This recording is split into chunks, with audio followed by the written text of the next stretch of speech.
Salve, salve, sejam bem-vindos à Semana da PAN. Eu sou Felipe Moura Brasil e apresento aqui um resumo dinâmico de tudo que foi destaque em nossa programação. A semana começou com uma entrevista exclusiva com o novo Procurador-Geral da República, Augusto Aras. A bancada do Jornal da Manhã, o PGR afirmou que as conversas da Vaza Jato estão sob a análise do Ministério Público. O senhor se referiu agora à Vaza Jato e na semana passada, durante o julgamento, a respeito do momento em que réus delatados e delatores devem se manifestar no processo, nas alegações finais, seu substituto no Supremo, Alcides Rodrigues, chegou a dizer que o Ministério Público Federal teria de decidir, teria de fazer um procedimento para validar eventualmente essas provas. O senhor acha que essas provas podem ser validadas de alguma forma e ser usadas, por exemplo, para se anular decisões ou se anular sentenças? Qual é a sua opinião a esse respeito?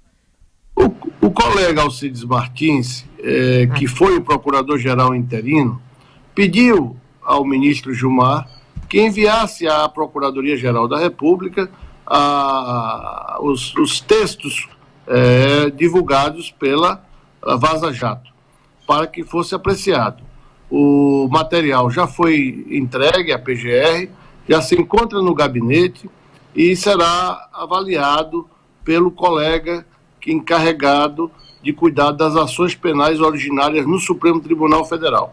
E dessa forma nós vamos avaliar o conjunto dos elementos fornecidos da Vaza Jato, sem esquecer que, de alguma forma, vários colegas já validaram conteúdos, inclusive o ex-procurador da República, Marcelo Miller, também já o fez, ao menos na imprensa.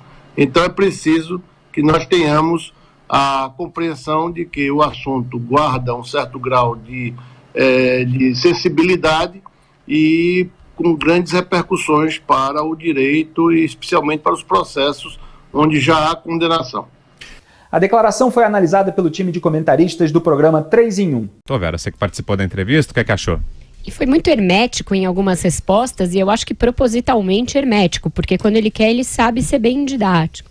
Eu reputei esse hermetismo a uma sinalização dada por ele de que vai enveredar para essa linha de restrição à Lava Jato, de punição aos procuradores, de considerar a validade dessas mensagens algo muito controverso do ponto de vista jurídico. Eu não sei de que maneira o Ministério Público vai poder validar essas conversas como provas, porque uma coisa é alguns procuradores terem reconhecido que podem ter tratado desse assunto eventualmente e dito o que vão dizer. Outra coisa é isso ser aceito e lavado, branqueado de alguma maneira para ser usado como prova judicial, uma vez que foi obtido a partir de hackeamento em massa de celulares de autoridades. Eu não entendo como o próprio Ministério Público pode lavar essas provas e fazer com que elas sejam usadas contra integrantes da própria instituição. Uma coisa é você não ser corporativista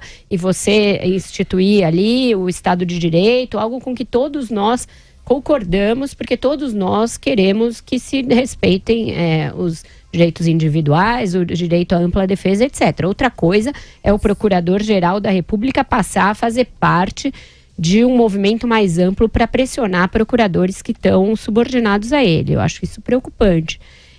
Essa operação de lavagem da Vaza Jato começa a cheirar bastante mal. Hoje eu e o Josias vamos estar na bancada do Roda Viva, que vai entrevistar o ministro Gilmar Mendes, e certamente esse vai ser um tema, porque ele praticamente levantou essa bola na sessão da semana passada do julgamento do Supremo, juntamente com o procurador Alcides Martins. Então, o que se está a falar aqui? Que tipo de validação é essa? É uma perícia?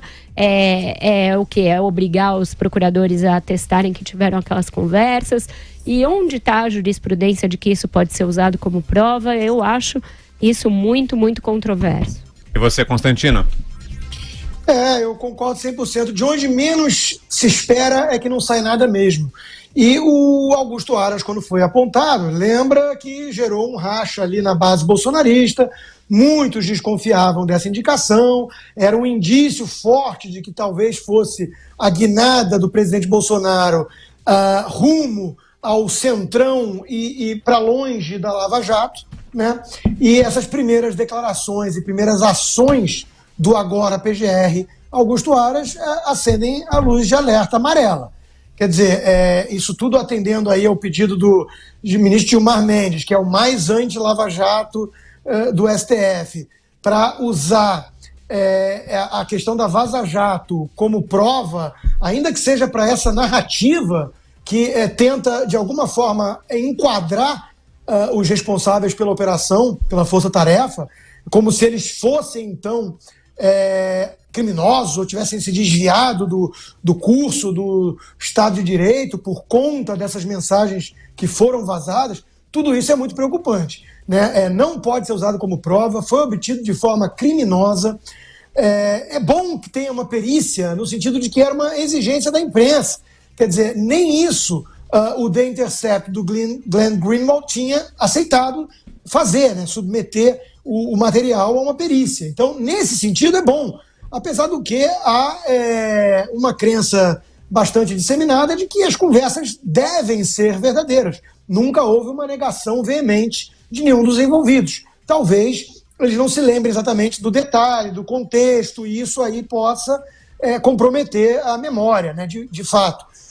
Mas é bom que se comprove o seguinte: aconteceu e foi exatamente isso, nessa ordem.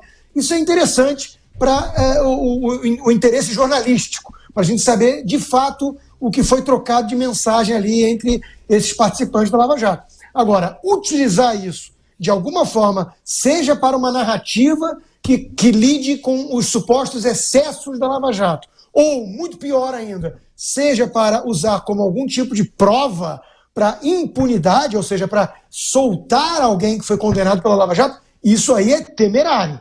Isso é assustador. Então, que o PGR esteja mal ou bem com o seu discurso, nessa entrevista da Jovem Pan, dando a entender que é esse o caminho, isso tudo, para mim, é muito grave. É muito grave. Então, é aquela história. Não esperava muito, para dizer o mínimo, né, da gestão de Augusto Aras. Espero agora, menos ainda, e estou com os dois pés atrás para ver que tipo de rumo ele vai dar à PGR e se vai ou não ocorrer algum tipo de perseguição interna à Lava Jato. Fala, Josias. Achei muito preocupante a entrevista e é preciso lembrar que o Augusto Aras se viabilizou como Procurador-Geral da República por meio de encontros sigilosos.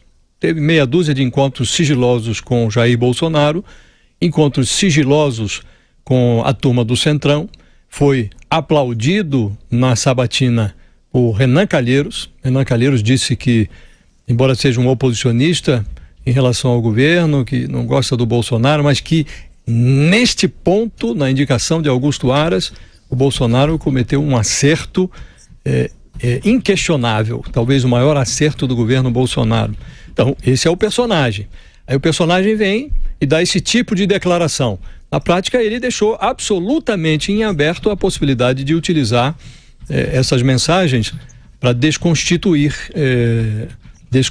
decisões judiciais e, eventualmente, punir agentes públicos. No programa Os Pingos nos Is, nós criticamos as declarações de Augusto Aras. Incomodado com as nossas críticas, o novo PGR escreveu uma nota em resposta que eu rebati trecho a trecho no programa. Vamos mostrar agora a parte final dessa refutação para vocês. Abro aspas para a nota do PGR. Ao mesmo tempo, os veementes comentaristas, olha só como a gente é chamado, Augusto e Zé Maria, veementes comentaristas, deixaram fora de seu longo programa de mais de 30 minutos, tem mais, mas tem 2 horas, o relevante trecho em que o entrevistado responde uma pergunta sobre possíveis tentativas de coibir o combate ao crime de colarinho branco.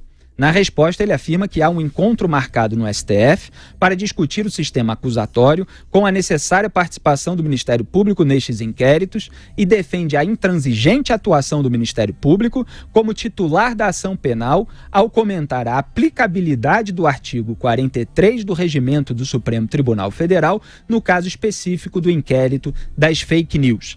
O desenvolvimento dos processos acima se dará na esfera judicial, direito de todos os cidadãos, a despeito do julgamento já exarado Julgamento já feito aqui, já dado pelos comentaristas do programa Pingos nos Is. Fecho aspas. Assim terminou a nota do Procurador-Geral da República, Augusto Aras, enviada ao nosso programa. Então eu começo pelo fim.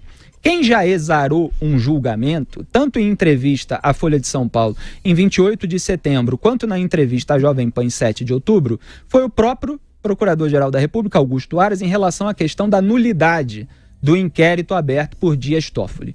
Em ambos os casos, em ambas essas entrevistas, Aras usou a expressão em hipótese alguma, eu digo para que todos possam conferir no jornal e aqui na Jovem Pan, está lá disponível no YouTube, para mostrar que, ao contrário de sua antecessora Raquel Dodge, Aras não defende o arquivamento do inquérito do Toffoli. Na Jovem Pan, ele citou expressamente o fato de não encontrar nulidade no inquérito.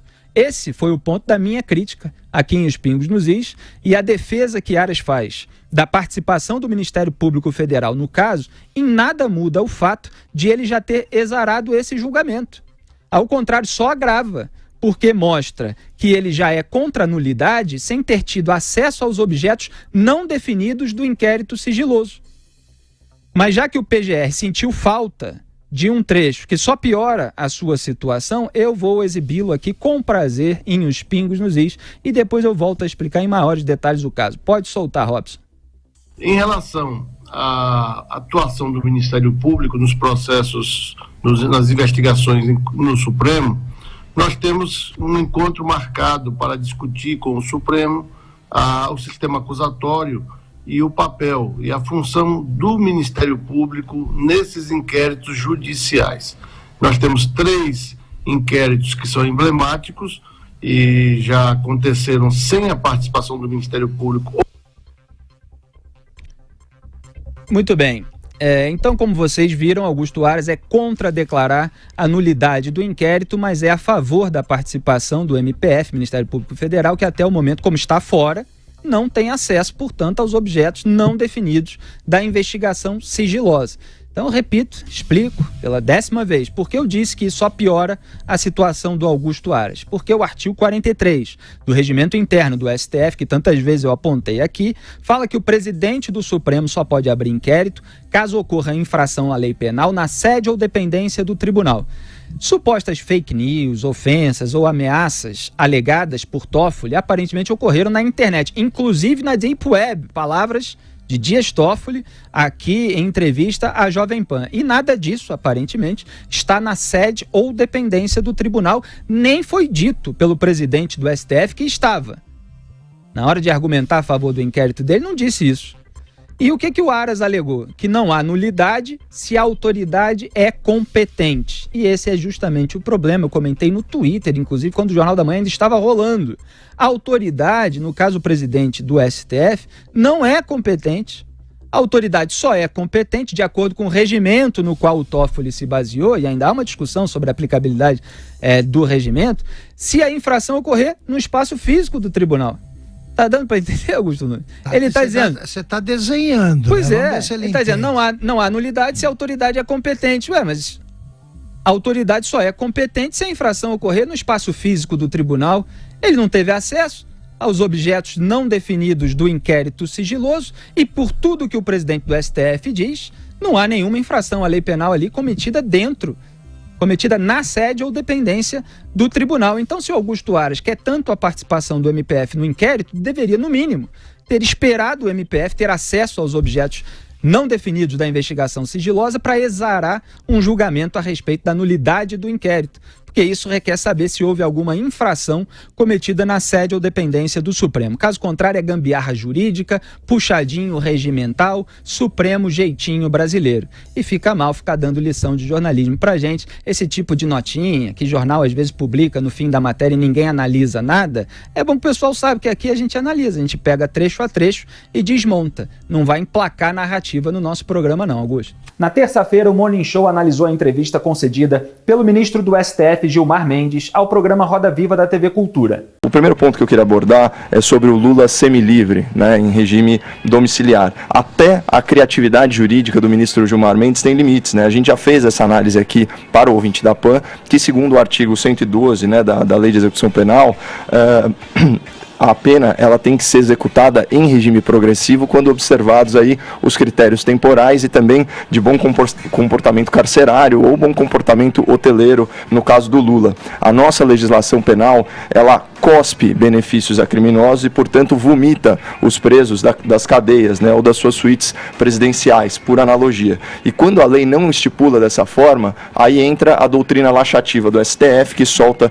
tudo e todos, que garante essa diarreia criminosa de volta à sociedade. O segundo ponto, né, que o Vini trouxe é a respeito da prisão após julgamento em segunda instância, né, aquela pauta na qual o Gilmar convenientemente mudou de opinião, né. Ele disse que a corte fez, abre aspas, um experimento institucional e se viu que deu errado. Ora, a corte em 2016, que do ponto de vista de cronologia jurídica é anteontem, né, admitiu a possibilidade e, mais importante que isso, né, uma consequência lógica, a legalidade da prisão após julgamento em segunda instância. Mas o Gilmar, ele acha que o TRF4, né, o Tribunal Regional Federal, prendeu corruptos demais a partir dessa permissão. Na visão dele, isso deveria ser analisado caso a caso e a gente já conhece a vocação do ministro Gilmar Mendes para o casuísmo. Agora, pense o seguinte, se todos eles são corruptos, né, os condenados aí pela Lava Jato em segunda instância, se todos incorreram nesse crime gravíssimo que mata ao tirar recursos do saneamento básico, da saúde, da segurança pública e que condena jovens à mediocridade intelectual na medida em que tira recursos da educação básica,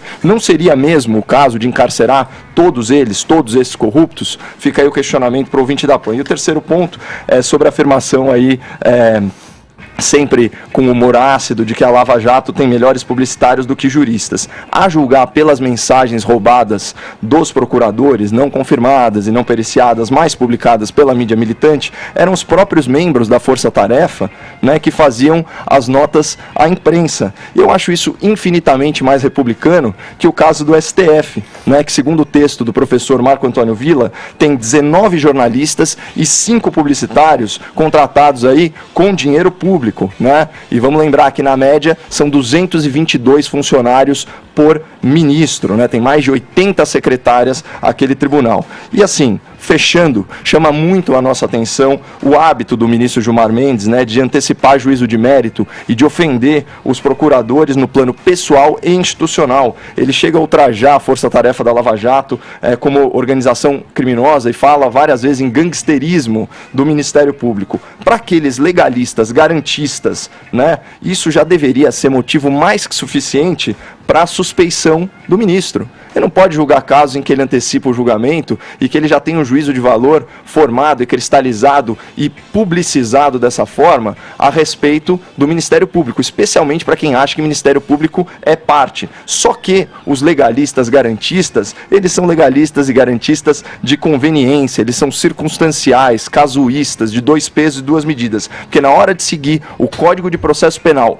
e a Constituição Federal, recusando a prova obtida por meio ilícito, que não inocenta o réu, como é o caso, por exemplo, né, do Lula, aí eles ignoram a letra fria da lei e volta aquela criatividade que tornou o STF tão conhecido como a pior Constituição, a pior formação da Corte da história da República. Mas o Gilmar falou na entrevista, Caio, que no Supremo ele não se refere aos seus colegas com adjetivações, o que causou espanto dos jornalistas nessa hora. E impressiona também, Edgar. Pergunta para o ministro Barroso, né? Agora a Kramer deu uma risada, uma gargalhada. Deu. Porque ela que fez a pergunta, né, inclusive. E também impressiona a autocrítica do Gilmar, né, quando ele fala assim, não, várias decisões do Supremo nós nos equivocamos, mas eu alertei. Também na terça-feira, o ministro Vital do Rego, do Tribunal de Contas da União, suspendeu a veiculação da campanha publicitária do pacote anticrime do ministro da Justiça, Sérgio Moro. A questão foi tema de debate no programa 3 em 1. Olha, as figuras por trás desse pedido ao TCU já mostram que o intuito não era, de fato, resguardar a Constituição, muito menos economizar para os cofres públicos, né? 10 milhões de reais, que é migalha em Brasília. Estamos falando do PSOL, estamos falando do PCdoB, estamos falando do PT. Ou seja, são partidos de extrema esquerda historicamente alinhados aos bandidos, né? O PT é uma quadrilha criminosa disfarçada de partido político. O PSOL é um partido que tentou agora obstruir votação para agilizar a venda de bens apreendidos de traficantes. E, historicamente, eles têm simpatia por sequestradores, por terroristas, por todos aqueles que cometem crimes em nome de uma causa ideológica ligada ao socialismo, ao comunismo.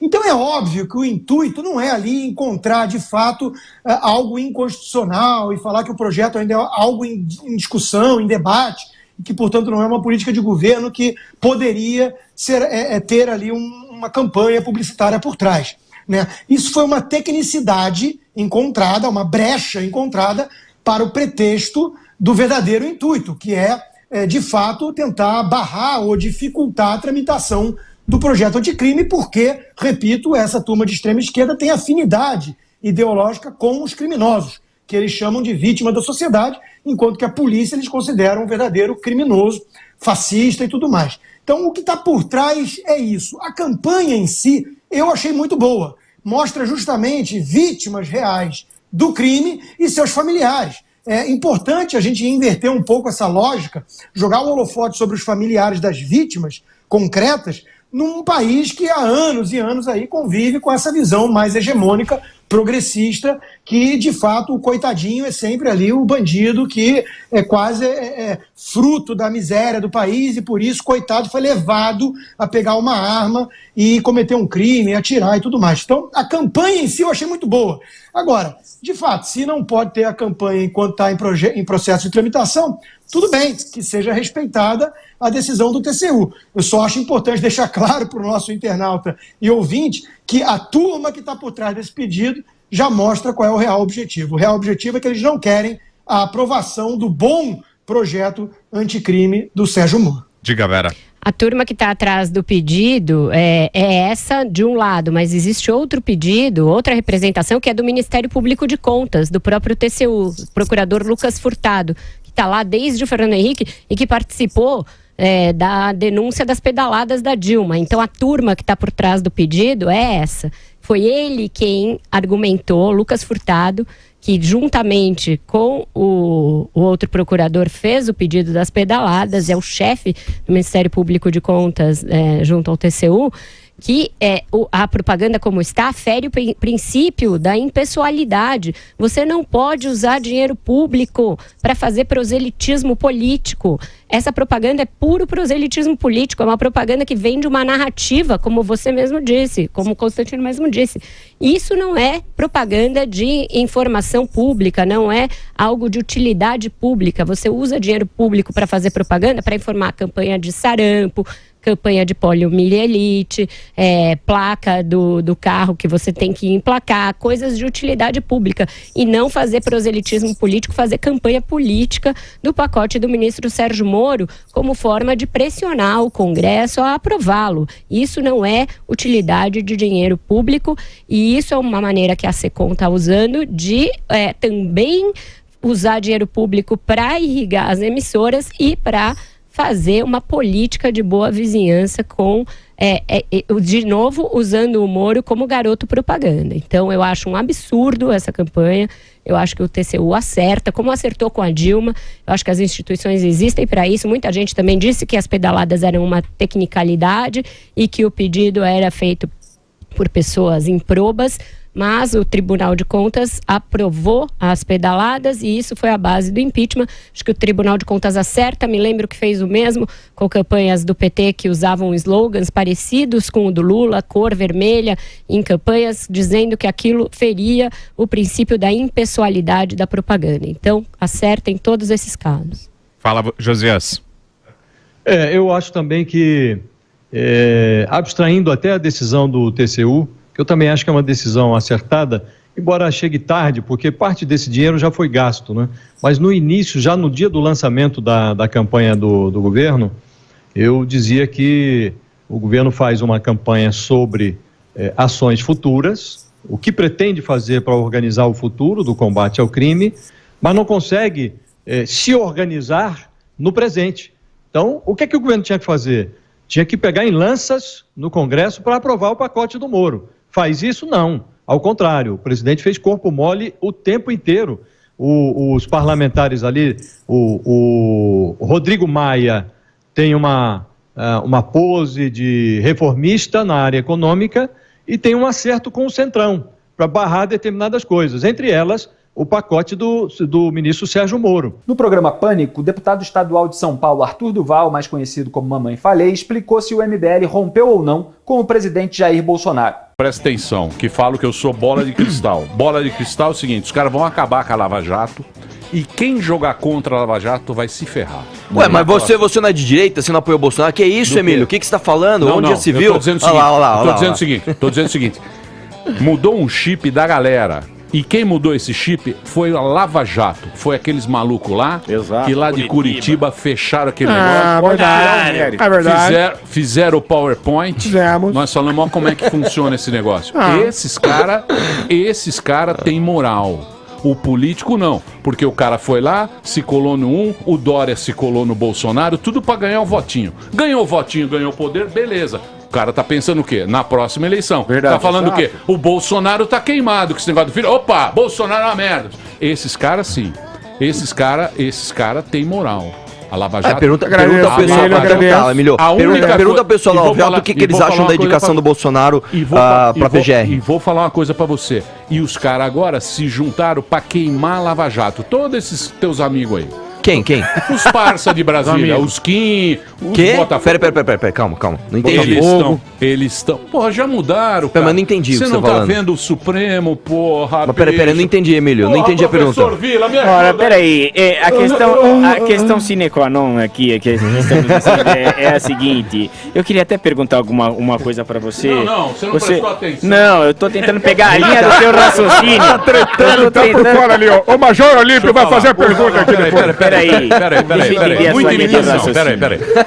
O que acontece, Pavinato? Ele chama o professor e reclama que é muita imitação. Não tô entendendo nada. Pois não. Você que é um cara inteligente. Tá claro, tá lógico e tá óbvio que os caras já estão queimando a Lava Jato. Eles estão querendo acabar com a Lava Jato em nome da governabilidade. Por quê? Porque o cara precisa ter um terreno tranquilo para ele governar. Só que o povo não quer mais isso. O povo quer que tudo seja esclarecido. Mas os poderes, porque eles querem o quê? Eles só querem se reeleger. Esse aqui quer ser deputado de novo. A Lava Jato é fundamental. Prioridade. Mas ninguém tá falando isso. Como não, Emílio? Mas ela tem um problema de nascedor. Porque o Bolsonaro tá lá querendo levar o rabo dele. É isso mesmo. Calma. O Dória tá querendo... Calma, não tem... Pera aí, Emílio. Pera. Emílio, você tá misturando as bolas. Vamos lá. O Bolsonaro... Calma. Emílio. Calma, velho. E sabe quem vai ser trouxa de novo? Nós, o povo. Emílio. Nós, o povo, vamos ser trouxa. Emílio. Misturando tudo aí. Pariu, os caras fizeram de novo. Eles deram... E vai voltar pra esquerda as bolas, Emílio. O problema, Emílio, é que é difícil governar. Nós vamos falar de novo. Como nós somos... Mas, Emílio, a minha crítica ao Bolsonaro é justamente ele tá acabando com a Lava Jato, cara. Eu tô falando isso nos meus vídeos, nos meus últimos 10 vídeos. Mas eu tô falando isso nos meus vídeos, você fala que eu não tô falando, eu estou falando justamente isso, cara. Ao contrário, o meu apoio à Lava Jato está acima ao meu apoio à governabilidade do Bolsonaro. Se por causa do filho dele, ele tá tendo que fazer algum tipo de jogada pra colocar aras na PGR, pra passar pano pro filho, isso vai matar a Lava Jato, eu sou contra. Inclusive, vou te falar uma coisa. Quando as pessoas foram às ruas pedir o COAF com o Moro, ninguém foi reclamar que quem extinguiu o COAF foi o Bolsonaro. Não é que ele tirou do Moro, ele acabou com o COAF.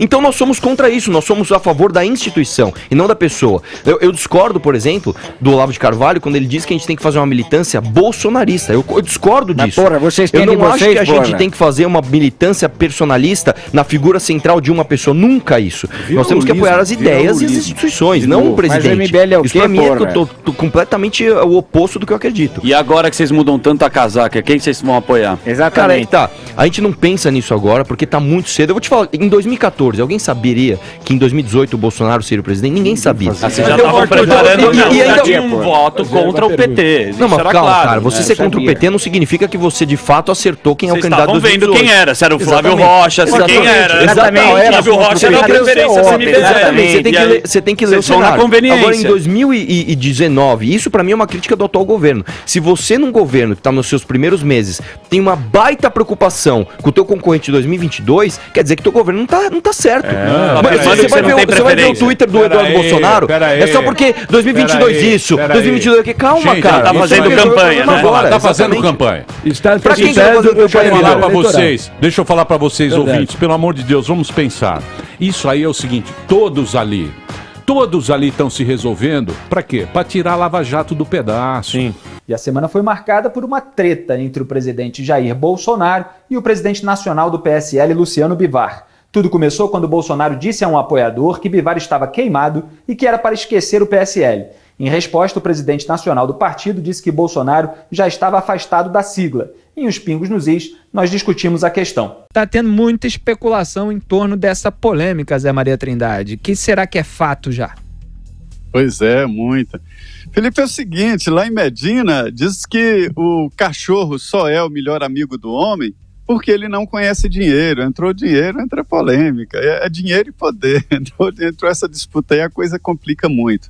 Felipe, olha, Luciano Bivar ficou muito chateado, ficou surpreso, ele sabia que havia críticas ali, disputas, cotoveladas, mas ele achava que o presidente Bolsonaro entendia essa disputa partidária e não atacaria, ele considerou uma agressão ao PSL e ao próprio presidente do partido, Luciano Bivar. Na conversa que eu tive acesso ali dele com deputados, ele dizendo o seguinte, que não abre, não recua e que não vai arredar o pé. Ou seja, ele quis dizer que não vai dar espaço ao grupo do presidente Bolsonaro e que não vai tentar reconciliar e pronto, né? O termo que ele usou foi exatamente esse, não recua e não vai arredar o pé. Então, é uma situação que já está colocada.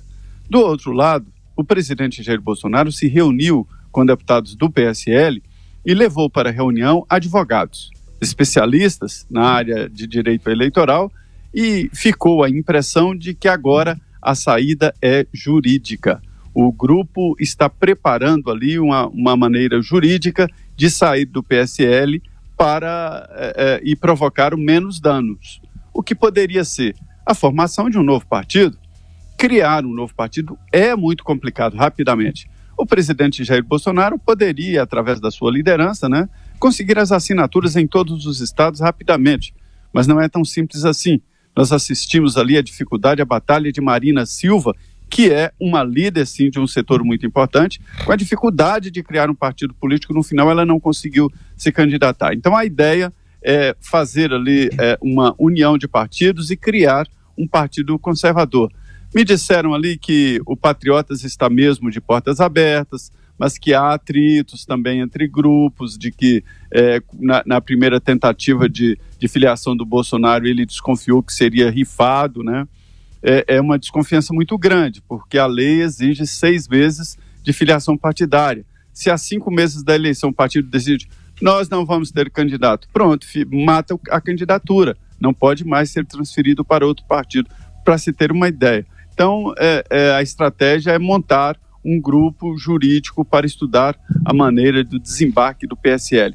E eles fazem os cálculos ali de que tirarão 33, de 30 a 34 dos 53 deputados do PSL e que virão outros deputados de vários partidos políticos. Então será uma bancada maior desse novo partido que será criado. O presidente tentou até ali desconversar, disse que é briga de marido e mulher, mas briga de marido e mulher, quando o vizinho descobre, a rua toma conhecimento, fica complicado conter. É isso aí, Zé Maria Trindade. É assim também lá em Cachoeiro de Itapimirim, né, Bruno Gachag? Em tudo quanto é lugar. O Brasil é uma grande peça do Nelson Rodrigues. Exatamente. Às vezes com mistura de Shakespeare, se a gente pega as obras políticas de Shakespeare e se trata de política.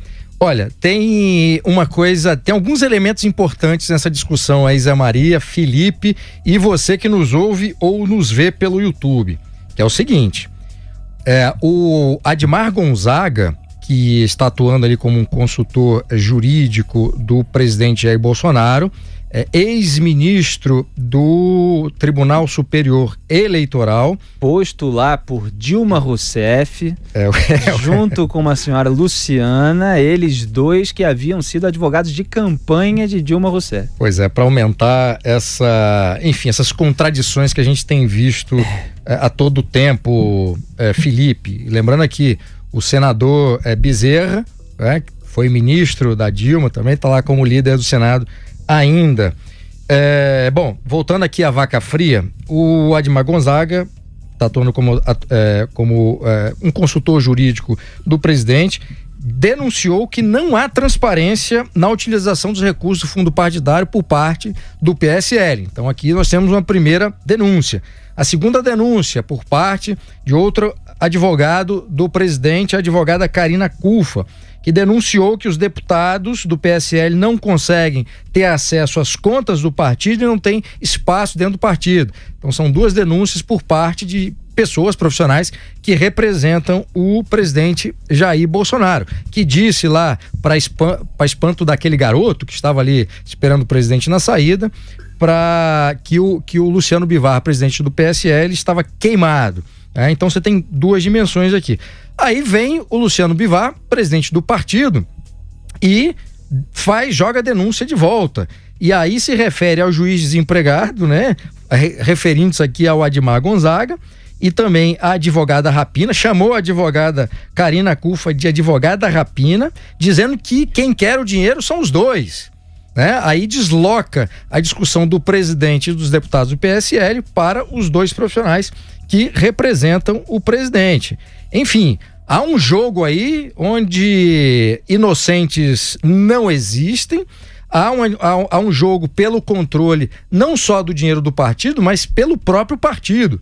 E é bom a gente lembrar aqui, para você que nos ouve e nos vê, que quando houve a negociação do presidente Jair Bolsonaro, quando ainda era candidato, uma negociação para se tornar locatário do PSL, o locador, o presidente do PSL, Luciano Bivar, já havia uma disputa ali naquele início a respeito do controle do partido. O presidente queria ter o maior controle, o presidente, então candidato, queria ter maior controle.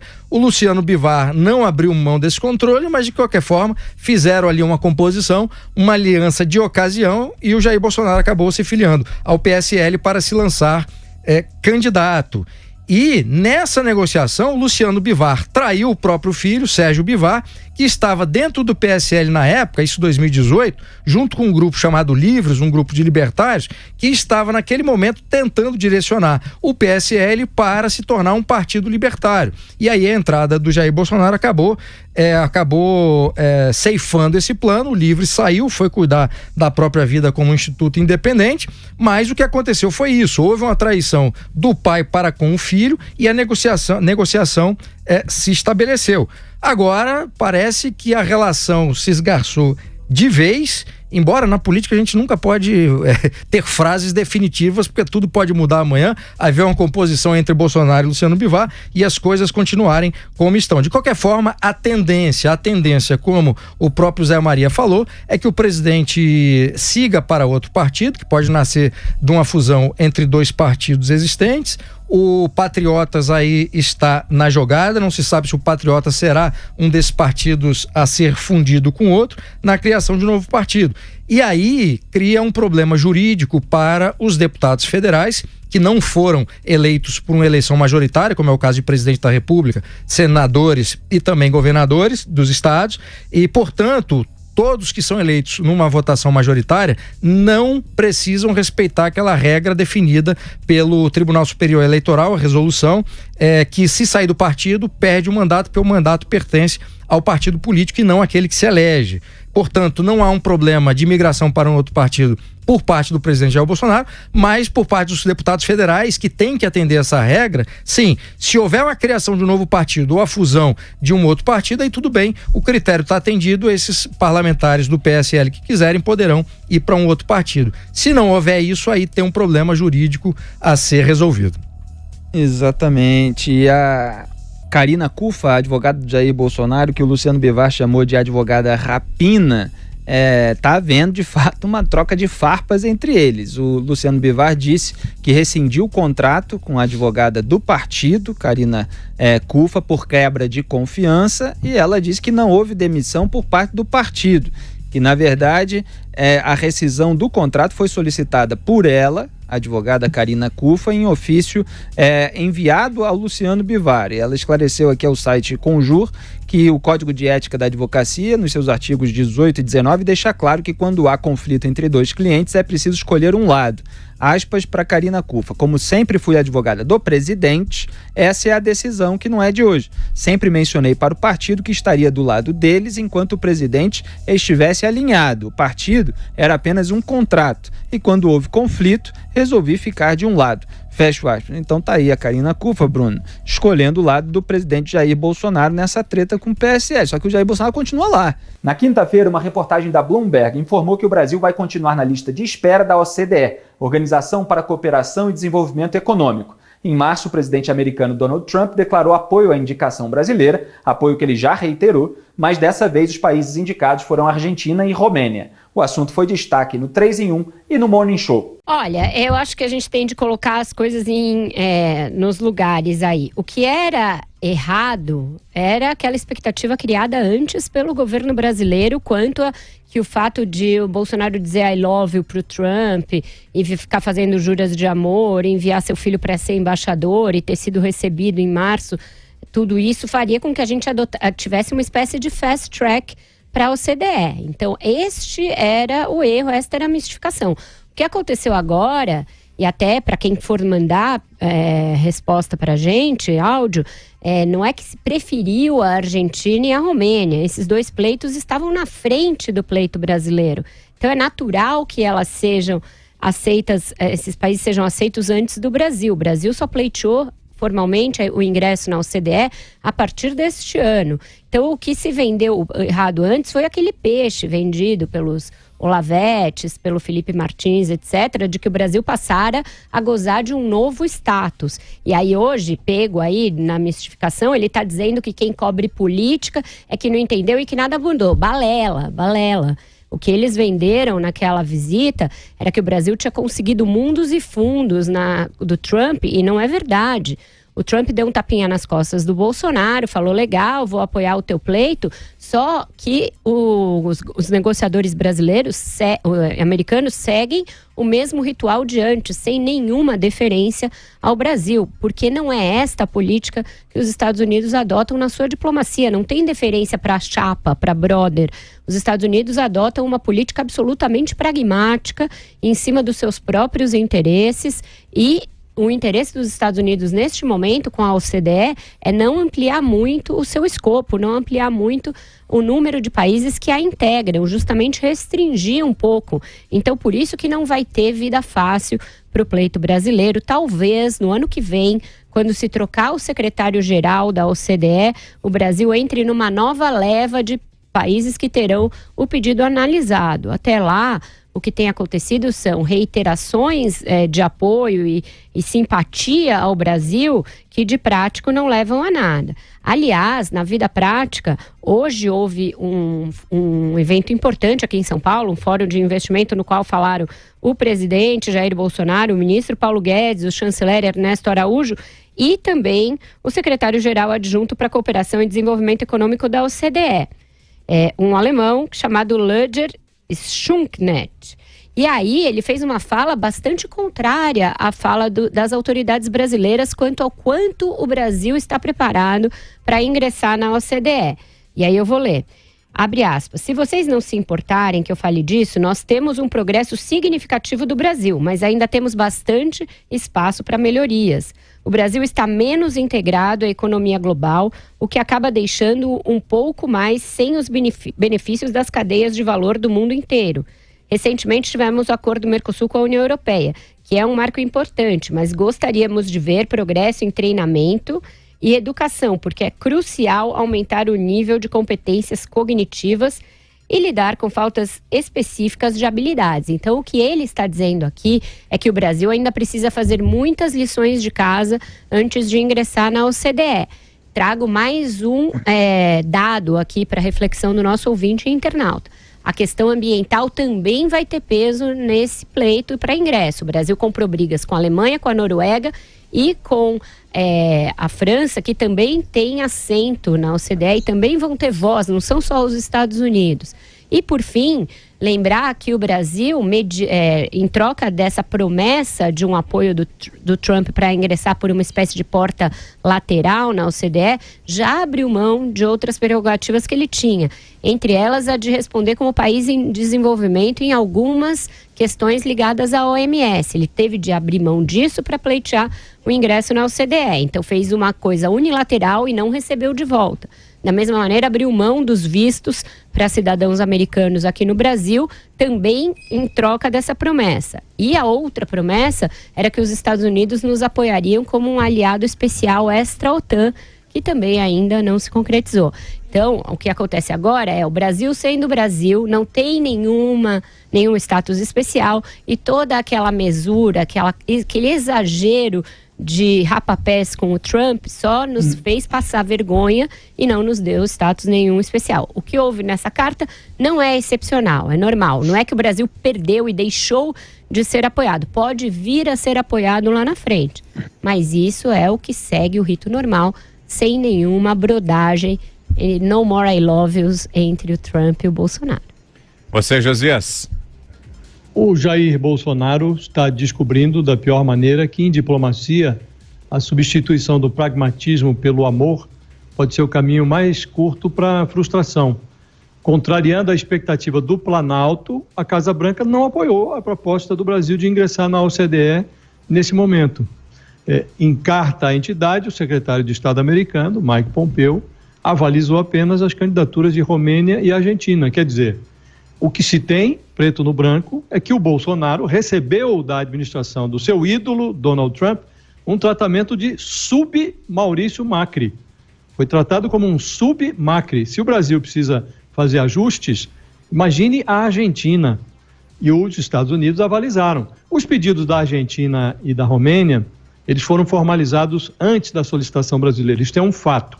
Entretanto, o Mike Pompeo, se quisesse, poderia ter incluído o apoio ao Brasil na carta que endereçou em 28 de agosto ao secretário-geral da OCDE. Se tivesse essa relação tão privilegiada que o Bolsonaro diz ter com o Trump, isso não seria nenhum absurdo, poderia ter ocorrido. Mas o Mike Pompeo limitou-se a anotar que os Estados Unidos continuam preferindo uma ampliação desse clube de países ricos num ritmo contido, que leve a uma administração mais tranquila do processo de governança e de sucessão na OCDE. Então, no gogó, continua valendo aquele compromisso assumido pelo Trump em março, durante a visita do Bolsonaro à Casa Branca, o compromisso de apoiar o Brasil, o ingresso do Brasil na OCDE. Mas, na prática, não há prazo para que isso ocorra. Pode ocorrer, pode não ocorrer. Enquanto o golpe de garganta não vira atitude, o apoio americano é tratado no mundo diplomático como uma espécie de conto do vigário no qual o Bolsonaro caiu. Porque o Brasil fez uma festa extraordinária em torno desse assunto e parecia um dado da realidade, parecia favas contadas. Eu costumo dizer sempre que depois de trocar o anti-americanismo primário do PT por um pró-americanismo inocente, o Bolsonaro precisa cuidar agora para que o mito periférico, que é ele próprio, não seja ludibriado pelo mito da potência, que é o seu ídolo. Bolsonaro entregou ao Trump tudo o que era possível, da base de Alcântara até a liberação da catraca do Brasil para os turistas americanos.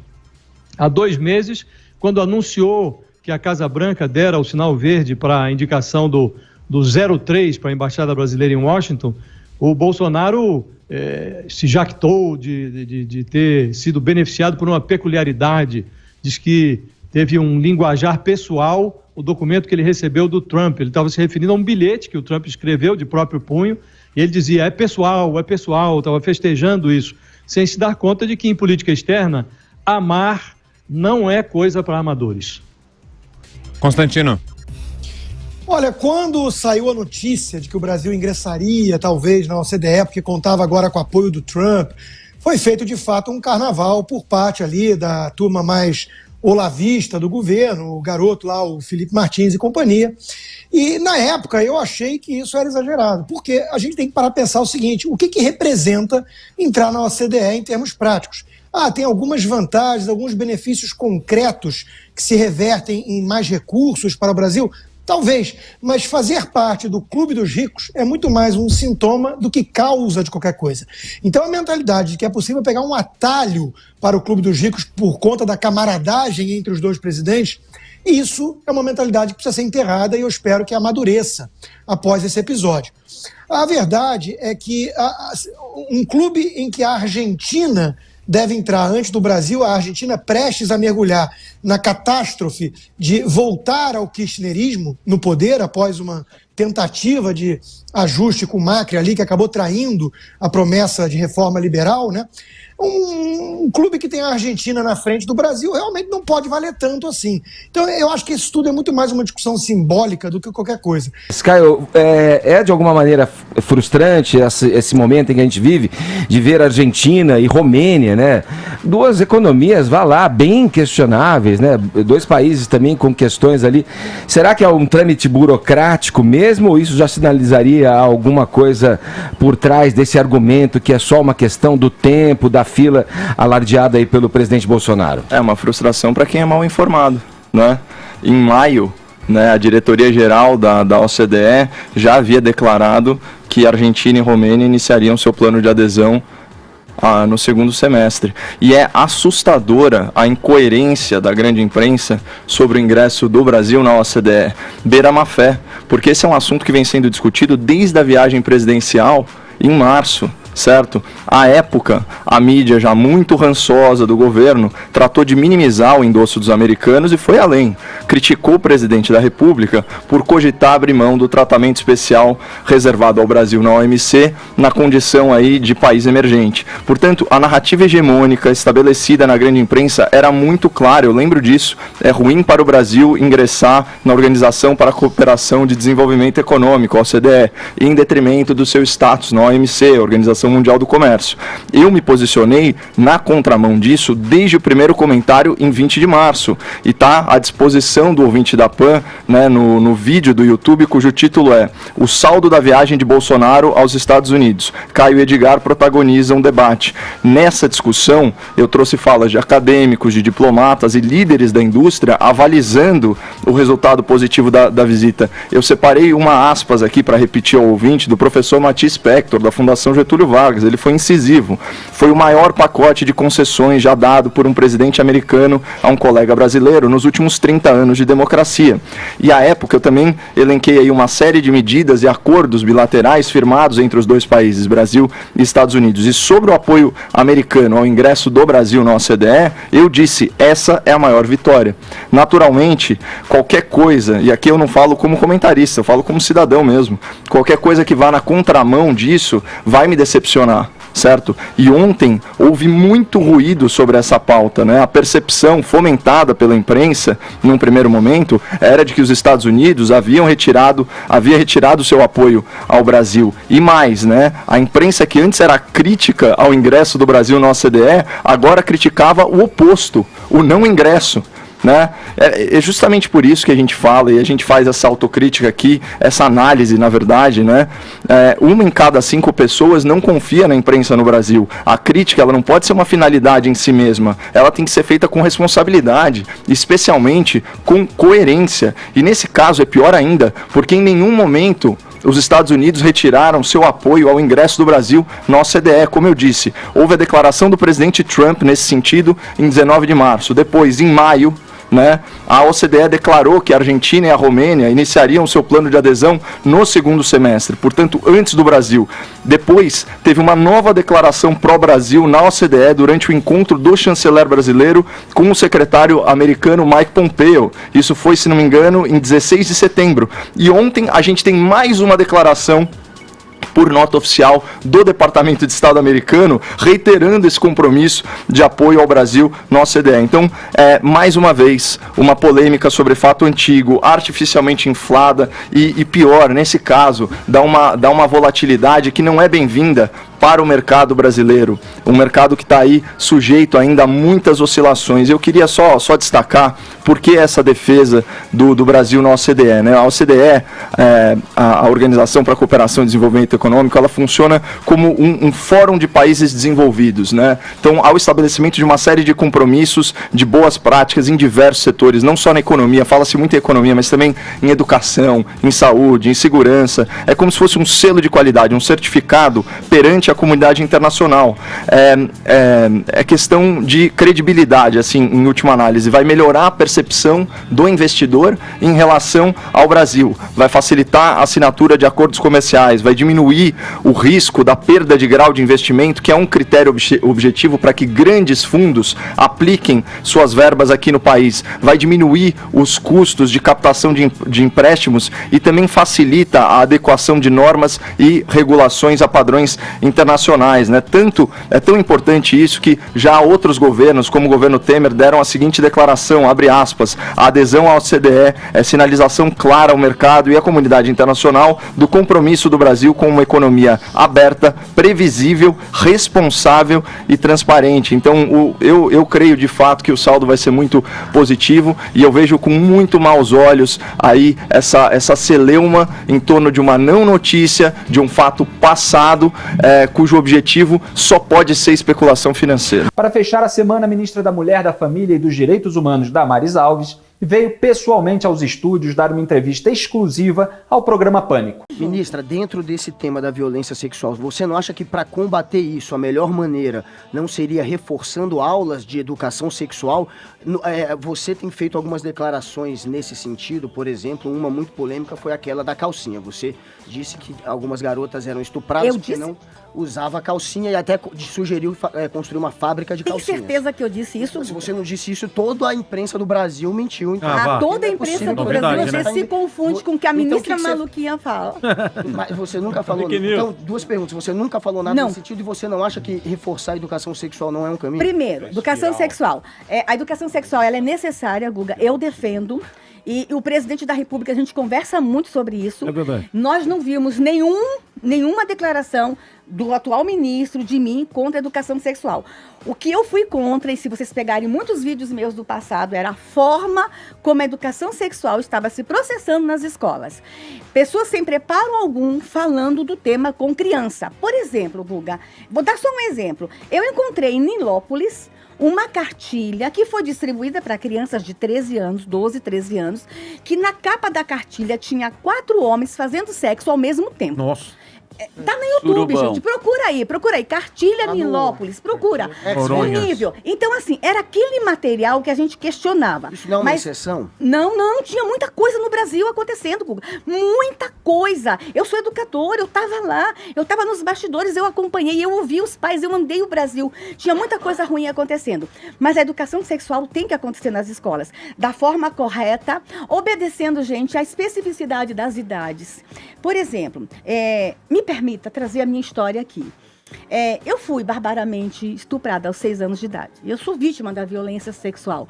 Eu sou vítima da violência contra a criança. No dia que eu estava sendo abusada, naquele primeiro momento, minha imagem é muito ruim quando eu lembro e não é fácil para mim me expor.